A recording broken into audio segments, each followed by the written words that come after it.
You're listening to the Valley Labor Report with David Story and Jacob Morrison. The time has come for America to hear the truth. We are going to stand with them, and not only are we going to fight for their rights, but we're going to stand up for our rights here in our state, in our homes, and in our community. One day longer, one day stronger. One day longer, one day stronger. Because the future of labor's rights in the United States of America is not going to be decided in the courts. It's not going to be decided in Congress. It's not going to be decided on talk radio, and it's sure it is not going to be decided on Fox News.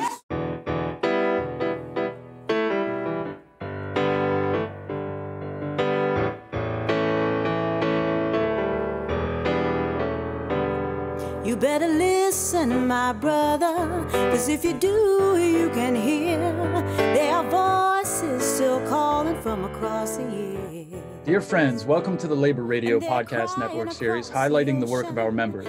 The growing network of over 80 shows in 5 countries serves as a one-stop shop for audiences looking for labor content and as a resource for labor broadcasters, podcasters, and content producers. My name is Evan Papp, and I produce Empathy Media Lab's podcast on labor, political economy, arts, and culture, and we're a proud member of the Labor Radio Podcast Network. Today, I'm speaking with David Story, who is the co-host of the Valley Labor Report, which airs on WVNN 92.5 FM in Huntsville, Alabama, and on WGOL 920 AM in Russellville, Alabama, with the goal of educating the audience about the power they have through organizing and solidarity. David is also the president of the International Association of Machinists and Aerospace Workers, Local Lodge 44 in Decatur, Alabama, with the world's most experienced rocket builders with more than 120 consecutive launches and 100% mission success rate, whose workers bring the utmost precision, passion, and purpose to one of the most technically complex, critical American needs: affordable, reliable access to space. David, very cool and very glad to have you on. Could you tell me a little bit about yourself, where you grew up, and what got you interested in organized labor? Yeah. You kind of surprised me there. You've done a little bit of research on the work that we do, so my members will be happy to hear that. I'll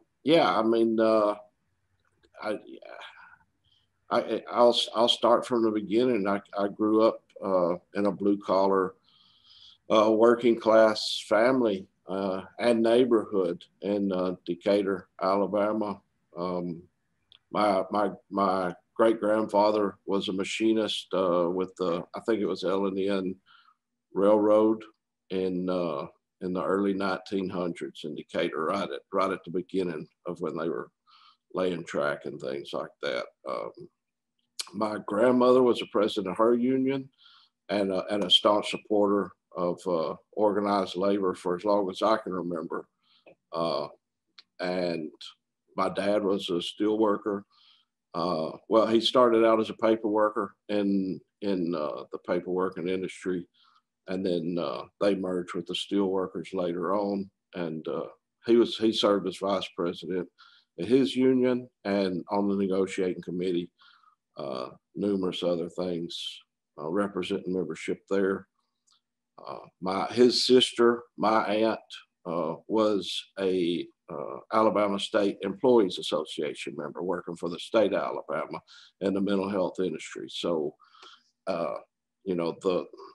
I've grew up around, which is, unheard of, or outside of Alabama, most people think it's unheard of, to grow up in that history of the labor movement in our state. So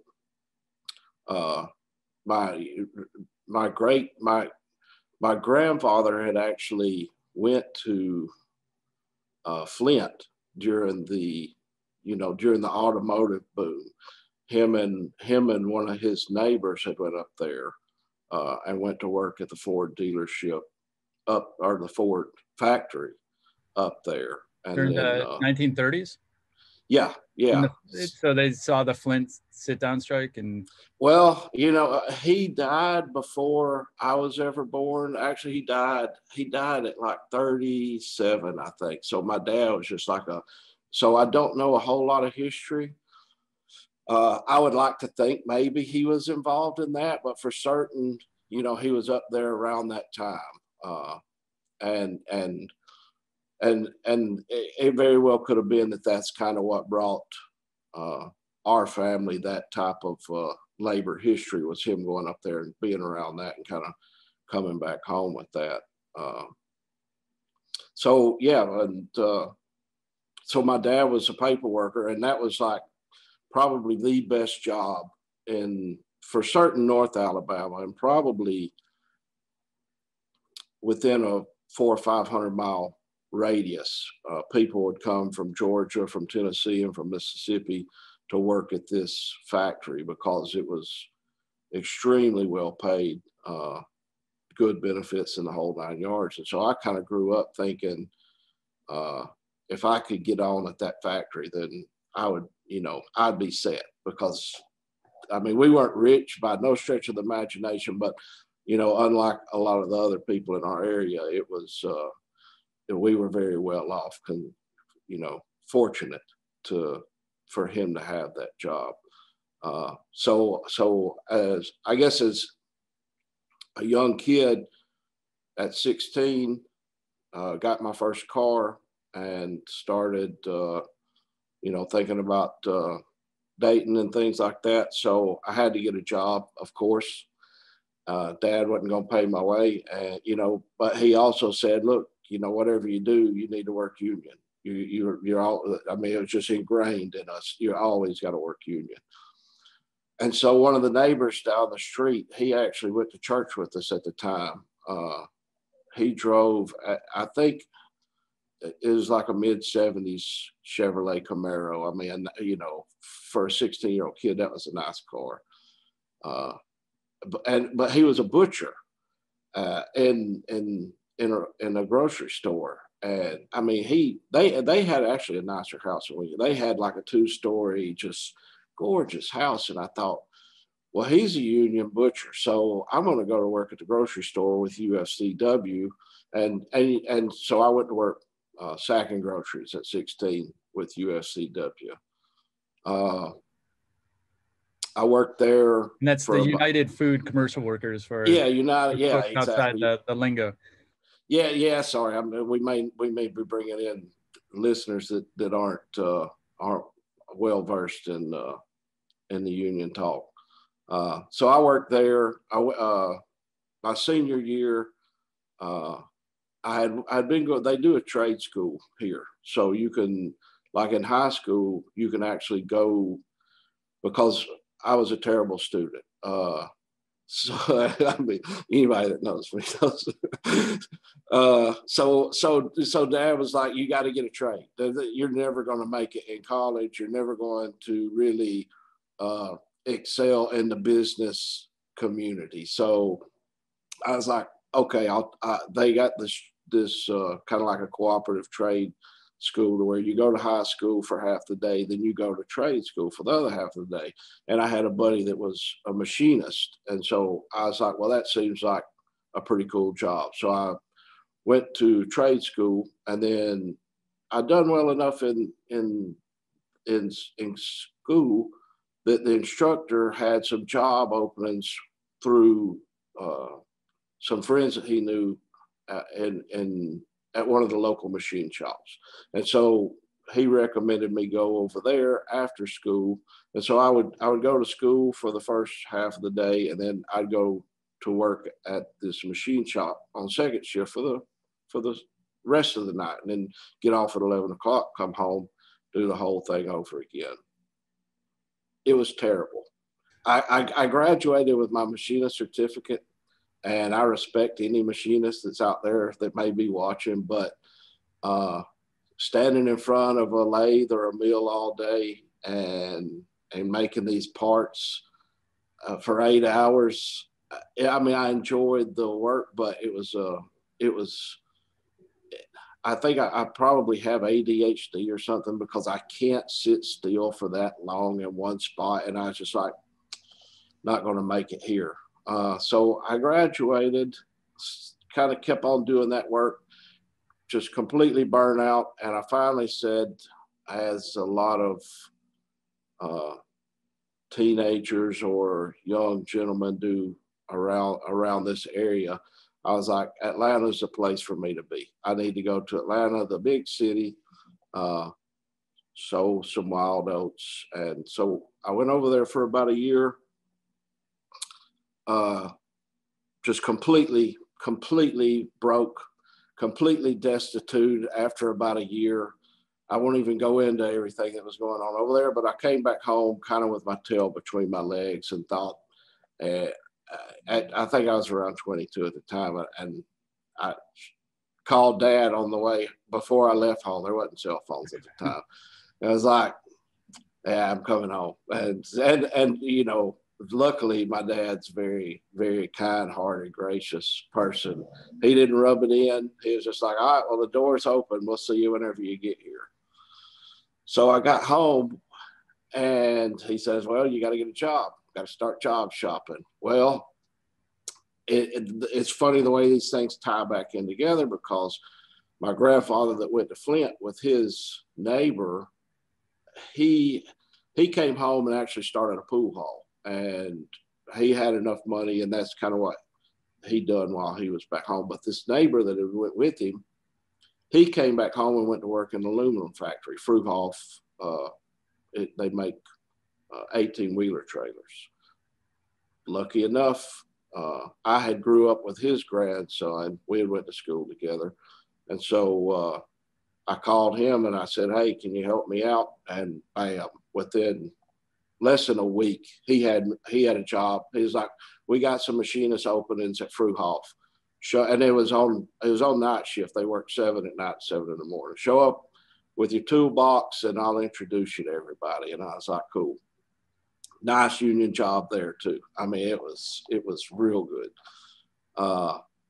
So I show up the first night, roll my toolbox in, and there's these 2 older gentlemen. And you got to remember, I'm in my 20s, long hair, just absolutely worthless kid. But so I roll my toolbox in there, and they look at me, and I kind of walk up to them, and I'm going to speak to them, and maybe I spoke to them. But, you know, they acted like I was a ghost, like they had never seen me in their life, didn't want anything to do with me. And I was like, well, I can see how this is going to go. So I kind of pushed my toolbox over to the side and started walking around the plant, just looking. And maybe an hour or so later, my grandfather's buddy, he comes in and says, well, we don't have any more machinist jobs open. You know, as is the case during these times in a union factory, the workers ran the factory. I mean, they're, you know, if they didn't like you, then you weren't gonna fly. He's like, we have some openings in electrical apprentice. If you want to apprentice as an electrician, I'm like, I'll do whatever it takes, you know. And so that kind of got my start into the electrical field, and from there, kind of. I finished my apprenticeship with them and become a journeyman, and went to work in General Motors plants, programming the robotics and things like that. Well, as luck would have it, that was about the time NAFTA came into effect. All the jobs started going down to Mexico, and I had a choice of to look for another job, or I can start taking equipment down there and installing it and training the workers in Mexico. So I went to Monterrey, Mexico for about 3 years, and I would come back home. You know, it wasn't 3 years solid, but off and on for 3 years, and train the workers down there. But the great thing was, while I was down there was actually UAW organizers in the parking lots every evening trying to organize those workers. So I had the in, and I would get all the pamphlets and flyers and things like that and stick them in my briefcase and go in and then help organize the workers in there with them as I was inside the plant. So, you know, it kind of worked out for them. I don't believe the plant has ever been organized, but you know, I would love to, you know, in the future work with you to connect with some of those folks. I'm sure you still have some connections there, and just kind of get the lay of the land. So, but yeah, sorry. Yeah, well, I'd be more. I'd love to. And the bad thing is they really need it. While I was working down there, it wasn't in the cell that I was. When I say cell, it's like there's these big fences with the robotics inside that are moving blocks and heads and things like that to different equipment. But in the cell next to me, it was running production as I was installing everything. And one of the workers, and thank God I wasn't there to see it. I had actually went to lunch at the time, but one of the workers, the robot came in and it was waiting to put, I think it was an aluminum cast block into the machine, and it stopped.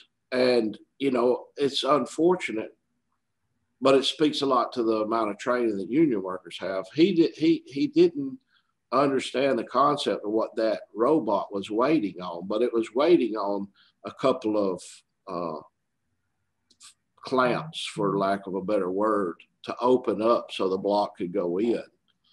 But he had taken a stick several times in the past when that had happened and would poke on that fixture and the robot would come in.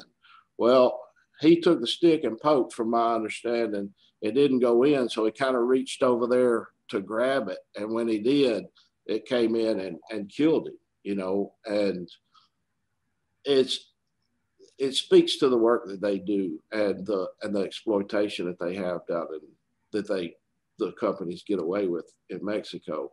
There's a line of probably 50 to 75 workers sitting out on the concrete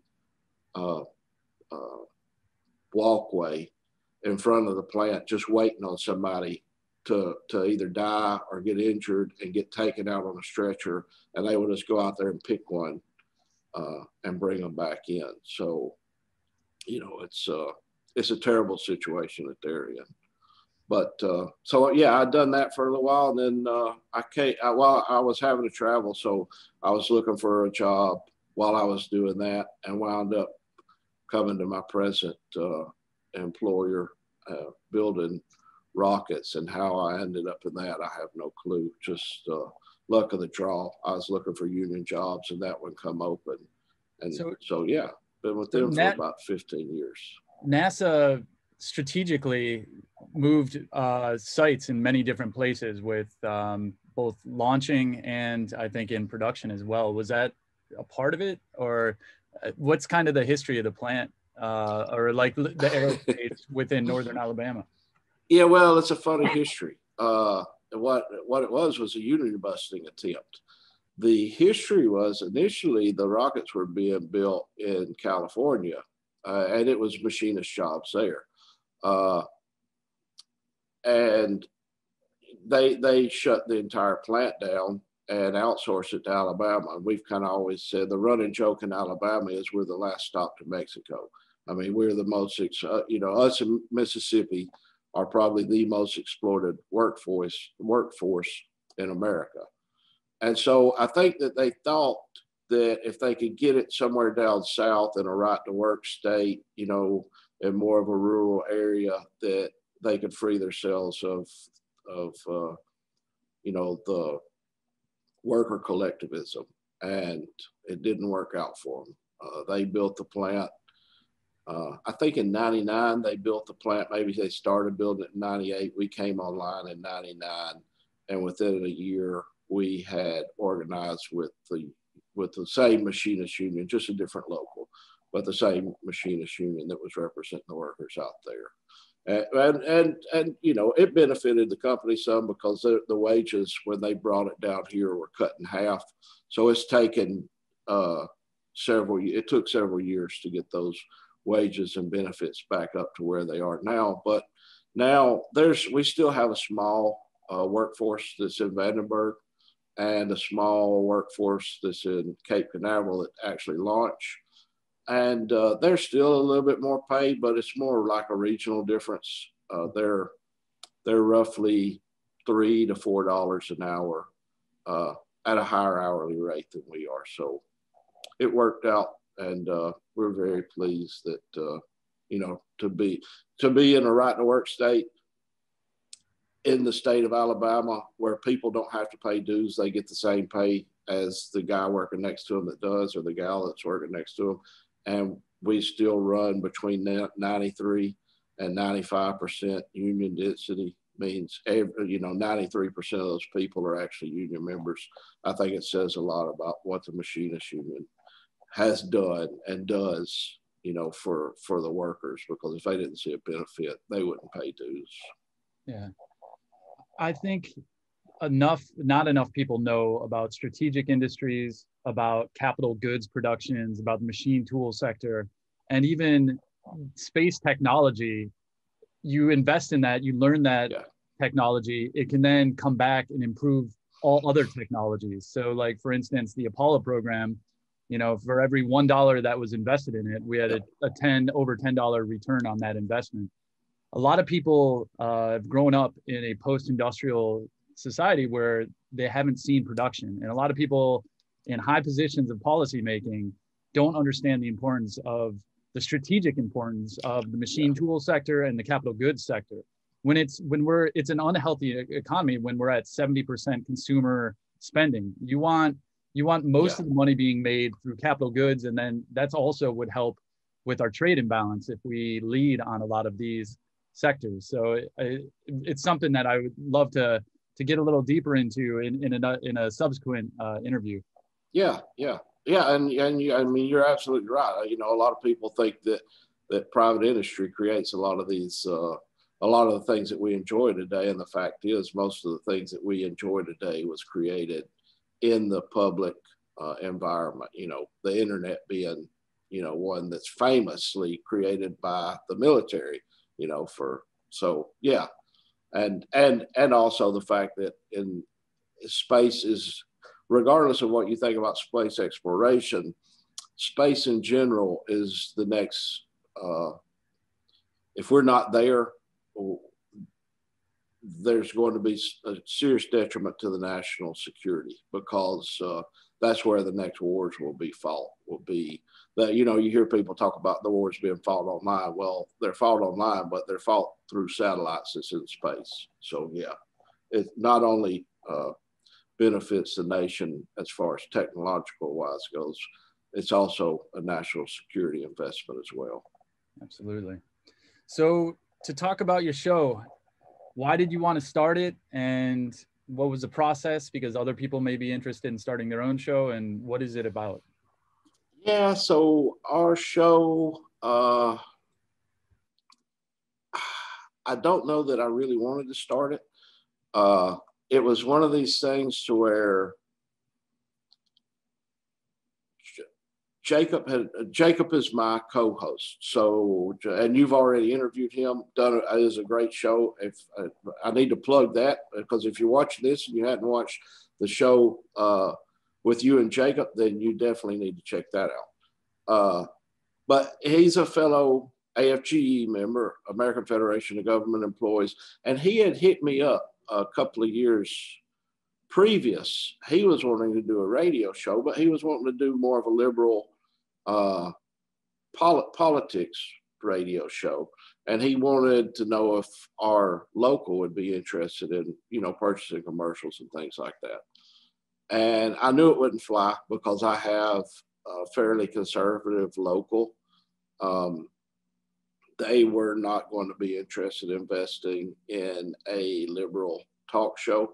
But I said, you know what? As a favor, I will take it back to them and we'll get a vote on it. And it got shot down unanimously.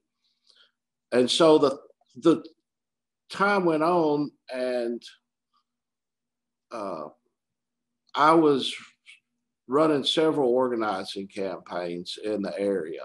And and it was right before COVID hit. And I was like, I have no way of communicating with these people other than through text message and things like that.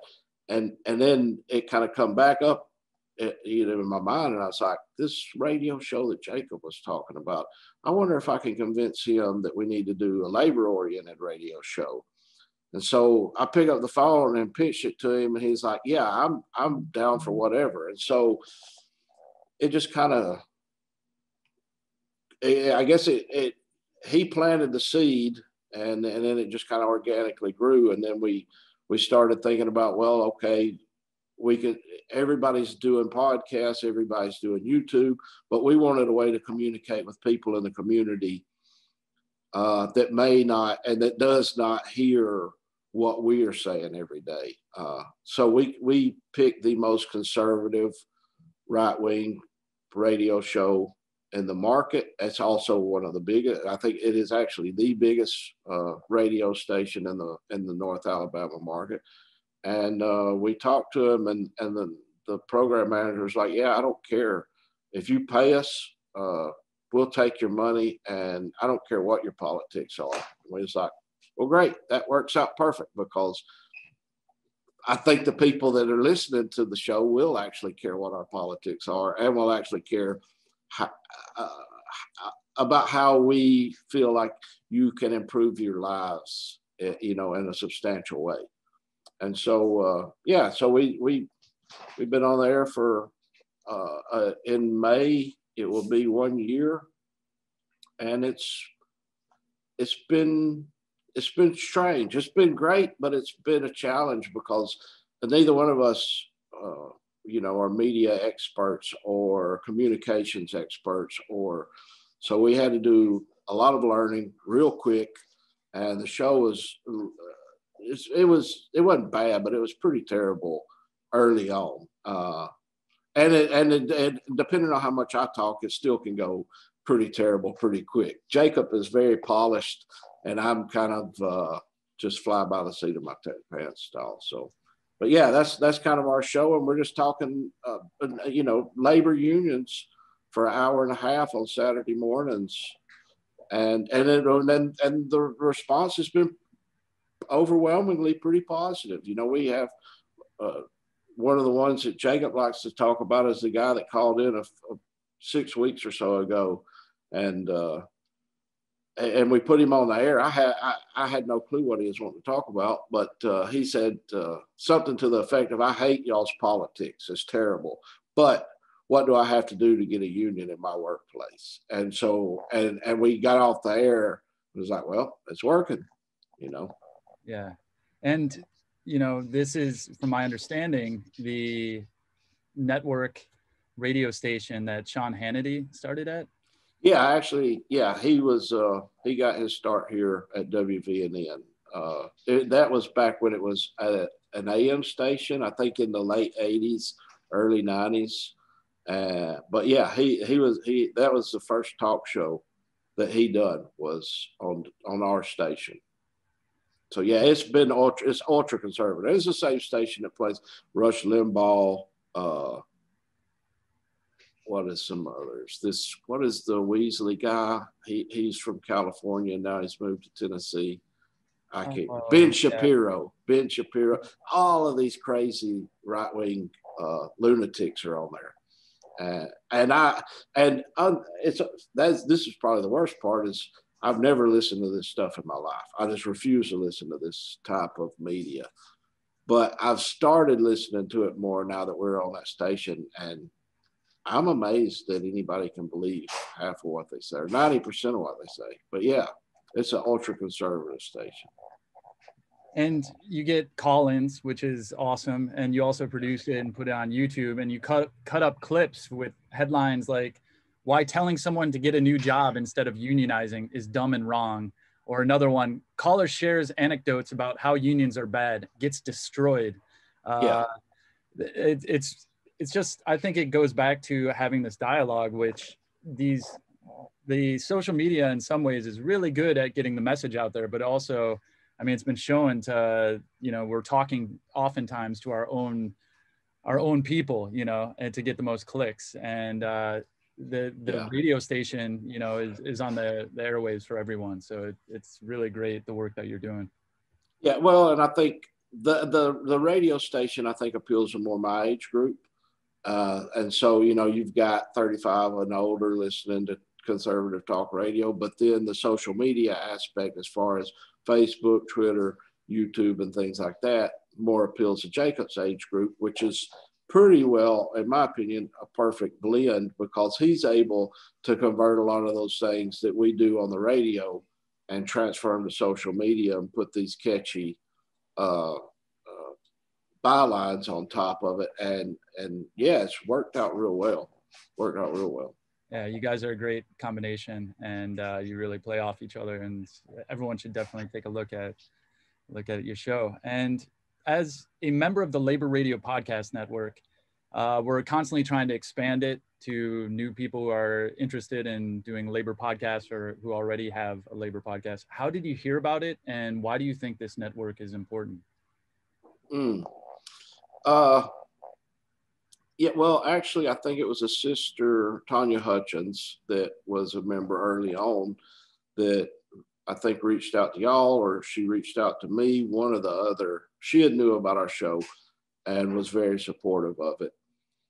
And she produces like the Machinist, a lot of the videos, the very professional quality video and things like that. Yeah, Activate Live is one of them, but there's so many more that the general public don't see that we get to see. I mean, it's really professional. But so she had reached out to us. It was like, check out the network, and everybody at the network, you and just Chris and everyone was just wonderfully receptive of bringing us in. But I think it's important for us to tell our story. And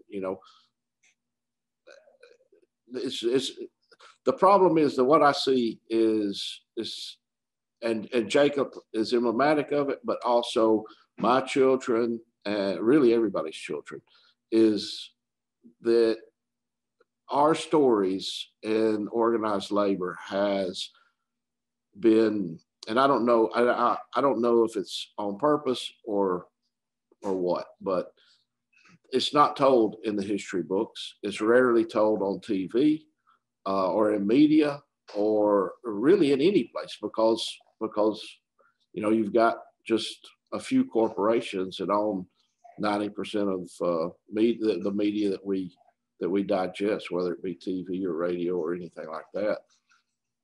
And so it's important for us to tell our story through our eyes, so the children coming up and the people that we're working with side by side hear what we're doing.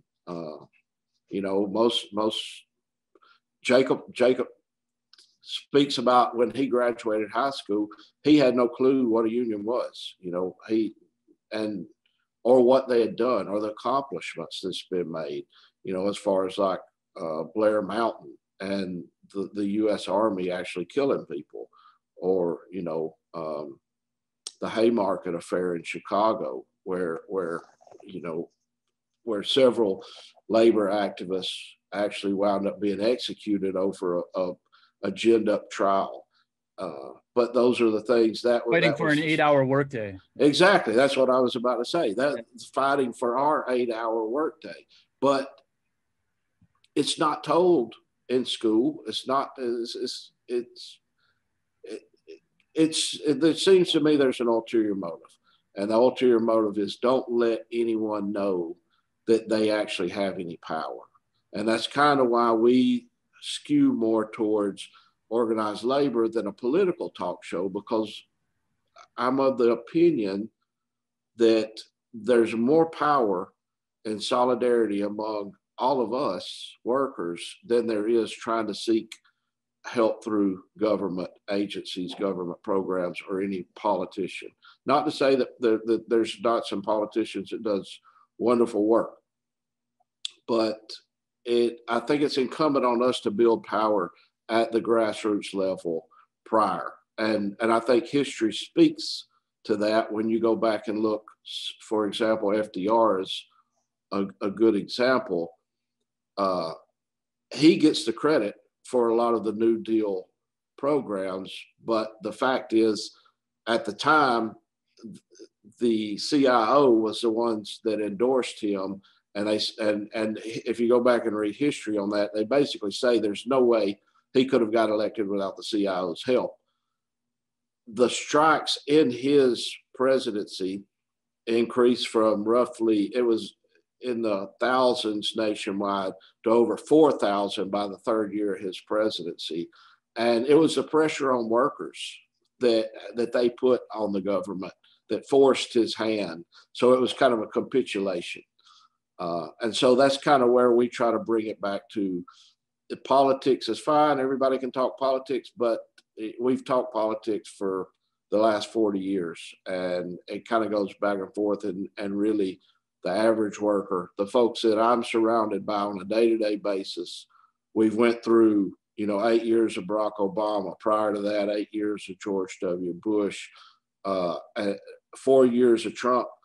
And don't get me wrong, there's some fine details that are terrible in all the administrations, but overall, it didn't help or hurt the working class people that I see every day. So we kind of say, keep your politics. We will work on the power, building power at the local level. So, but to go back to that, I think that's important because we've moved, and that's the reason the network's so important, because we've moved so far away into corporate media or talking about strictly politics that very few people in America, your average people, understand the power of collective bargaining, the power of, solidarity, and all of us coming together to work for one cause. They've been beat over the head with individualism for so long that they think that they're the only ones that can do it. And if I can't do it, I'm a failure. And that's the worst concept to have, because when we come together as a community, then anything's possible. I mean, we put a man on the moon, for God's sake. And it's always shown in history that it is the collective organization of workers that can be the only vanguard against oligarchical ruling class power. Mm-hmm. And you have to force them to give up concessions. This is what it's always been. It's a bloody history. And sometimes, there's a lot of fallen and battles that have been lost. But those people have continued the help with us, continuing the fight, keeping the flame alive. And we're not going to see any utopian paradise in our lifetime, or maybe ever, because there's always going to be this tension of someone wanting to exploit another. But it's always, it's so factual and truthful that organizing in unions is the purest form of democracy in a lot of ways. Having a voice in the workplace, that then you organize enough to then have a policy that makes sure that all the workers are, given their due of the fruits of their labor as well. Mm-hmm. Yeah, well, and it also, if you go back, not just the fruits of their labor, because if you look at something that is never covered, and we try to cover it on the show, is also the social justice aspect of that. The inclusion and the fact that when Martin Luther King wrote his "I Have a Dream" speech, it was done in an office in Detroit that UAW had provided him. And when he come down to protest in Selma in our state, in my state, I'll say, and was arrested along with 800 other people, it was a president of UAW at the time that raised $160,000 to bail all of them out of jail. So, that history of not just bettering ourselves, but also bettering our community and bringing the community together, and inclusion and racial inclusion, whether it be, race or sex or sexual preference. That is something that I feel like the labor movement never gets any credit for, and they're at the forefront of it every day. So there's more to it than just a monetary aspect. There's also that social inclusion aspect. So in closing, looking into the future of organized labor, where do you see opportunity and hope? My hope, and it's cliche, my hope is with the next generation, because I'm 50, I'm getting ready to kind of hand the reins over to the next group. And that's one of the reasons why I've been so particular about working with younger people such as Jacob, because they're going to have to lead this next fight. But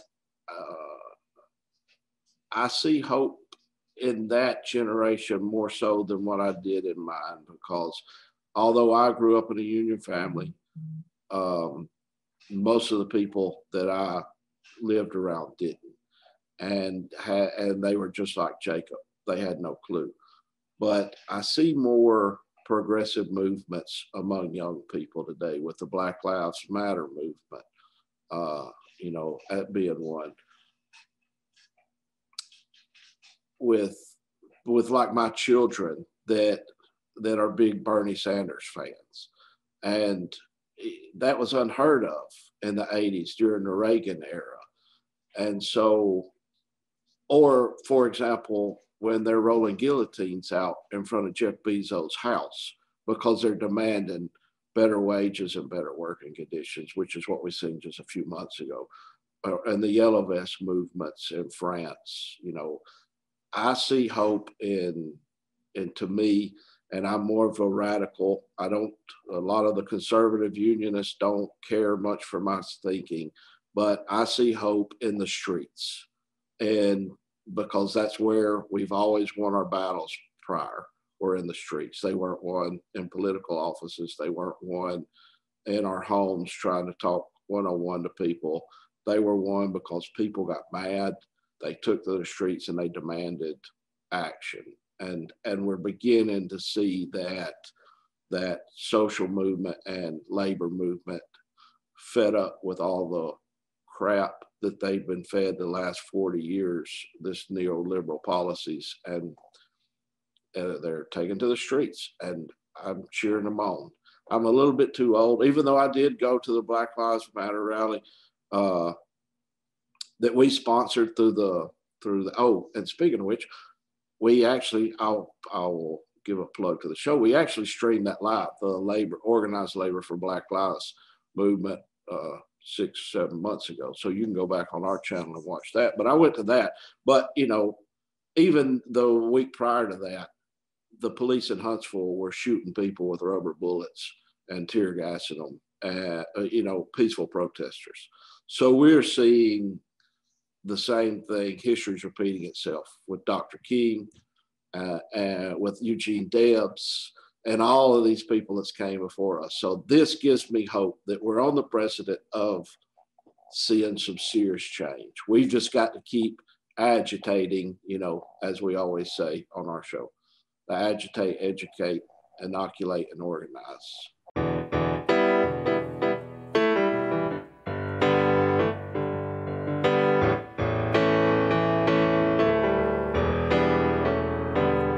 You better listen, my brother, 'cause if you do, you can hear there are voices still calling from across the years. And they're crying across the ocean, they're crying across the land, and they will until we all come to understand. None of us are free, none of us are free, none of us are free, and one of us is chained. None of us are free, none of us are free, none of us are free, none of us are free, and one of us is chained. None of us are free. There are people in darkness, they just can't see the light. If we don't say it's wrong, then that says it's right. We got to feel for each other, let our brothers know we're here. Got to get the message, send it out all loud and clear. None of us are free, none of us are free, none of us are free, if one of us is chained. None of us are free. It's the single truth we all need to see. None of us are free, if one of us is chained. None of us are free. Well, I swear to you, salvation isn't very hard to find. None of us can find it on our own. We got to join together, spirit.